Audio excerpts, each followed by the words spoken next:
আসসালামু আলাইকুম রহমতুল্লাহ বারাকাতু। আমরা যাচ্ছিলাম কুতুবদিয়া দরবার শরীফ। যাওয়ার সময় ঘুরে আমাদের এখানে অনেক মানুষ আছে।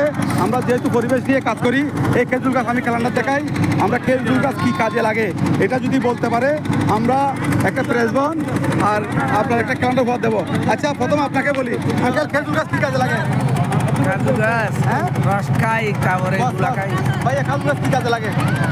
বিশেষ করে আমরা তো রস খাই। দ্বিতীয় হচ্ছে আমাদের মৃত্যুর পরে আমাদের কবরের মধ্যে খেজুর গাছের ডাল। আচ্ছা ঠিক আছে, হ্যাঁ ভাইজান, ভাইজান একটু বলেন খেজুর গাছ কী কাজে লাগে? কী কাজে লাগে খেজুর গাছ? খেজুর গাছ কী কাজে লাগে আমাদের? আচ্ছা, আপনি যদি বলেন খেজুর গাছ আমাদের কী কাজে লাগে? খেজুর গাছ হচ্ছে আমরা খেজুরের রস খাই, তারপরে হচ্ছে আপনার এখানে থেকে গুড় হয়, হ্যাঁ, তারপরে এটা বাস, দিয়ে বাস, বাস। কী কাজে লাগে? আপনি মহিলা সে বলেন খেজুর গাছ কী কাজে লাগে?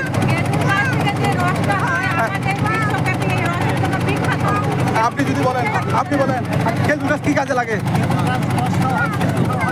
আচ্ছা, আপনি যদি একটু বলেন খেজুর গাছ কী কাজে লাগে? খেজুরের আমরা রস খাই এবং পরিবেশের ভারসাম্য রক্ষাতে ধন্যবাদ আপনাকে। আমরা অনেক কিছু ট্রাই করলাম।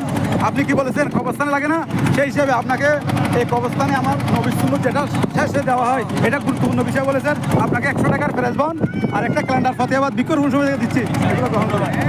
আপনি চাইলে আপনার ভাগ্য থাকলে আপনি 50 লাখ টাকা পাতে পারেন। ঠিক আছে, সুপ্রিয় দর্শক এই বুট থেকে বিদায় নিচ্ছি। খুদা হাফেজ, ভালো থাকুন, সুস্থ থাকুন।